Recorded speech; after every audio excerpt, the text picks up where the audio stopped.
Ce doux son n'est pas celui d'un bateau maritime ou côtier, mais plutôt celui du lac du Der. Après plusieurs années de réflexion, c'est un tout nouveau projet porté par le conseil départemental de la Haute-Marne, celui de proposer à des familles parisiennes de venir s'installer ici. Le week-end dernier, plusieurs familles ont pu faire un tour de bateau et découvrir le plus grand lac artificiel d'Europe.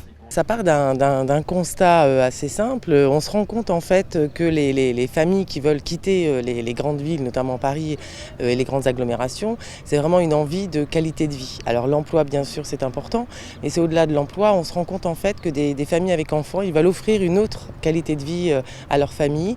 Et là on a vraiment un atout à jouer avec ce département nature et en même temps très dynamique au niveau de l'emploi et donc de la vie en général pour une petite famille.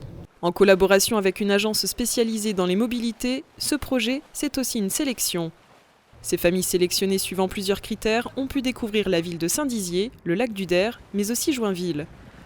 En parallèle avec ce projet, la création d'un service personnalisé, celui d'une conciergerie. Bien, en fait, on est face à un constat qui est assez dramatique, c'est la perte d'habitants dans notre département.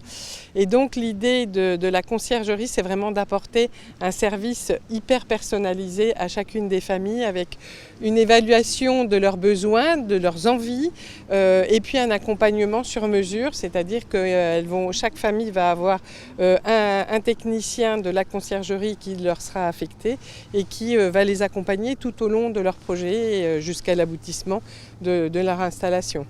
L'expérience a démarré au mois d'octobre à Langres et à Chaumont. Sur 12 familles accueillies, 4 se sont installées en Haute-Marne. Une fois qu'on voit, on se rend mieux compte effectivement du territoire, on peut l'appréhender d'une autre façon. Et là, en fait, dès qu'ils arrivent, c'est presque gagné, ils sont séduits. On a aussi toutes les familles qui se sont inscrites sur le site Venez vivre en Haute-Marne.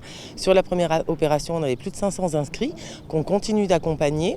Donc on a aussi des projets d'installation à venir très prochainement. Et de la même manière, pour cette opération, on a eu plus de 300 inscrits sur le site Venez vivre en Haute-Marne.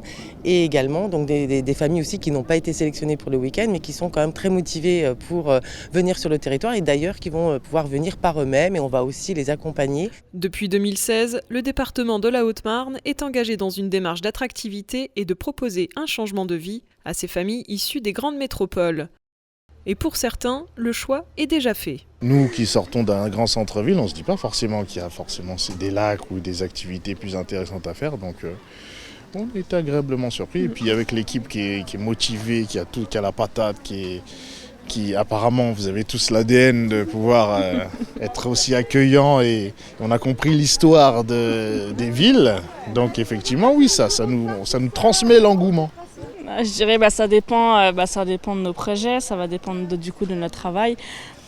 Moi, je dirais, allez, je vais dire 85%, 90%. Je laisse une petite marge quand même, mais non, franchement, c'est une bonne découverte. C'est une très bonne découverte. Ouais. Bon, moi, je suis plus sur 90. Cette semaine, les 10 familles devraient être recontactées pour savoir si elles souhaitent entamer le parcours d'accompagnement qui se réfère à une éventuelle installation en Haute-Marne.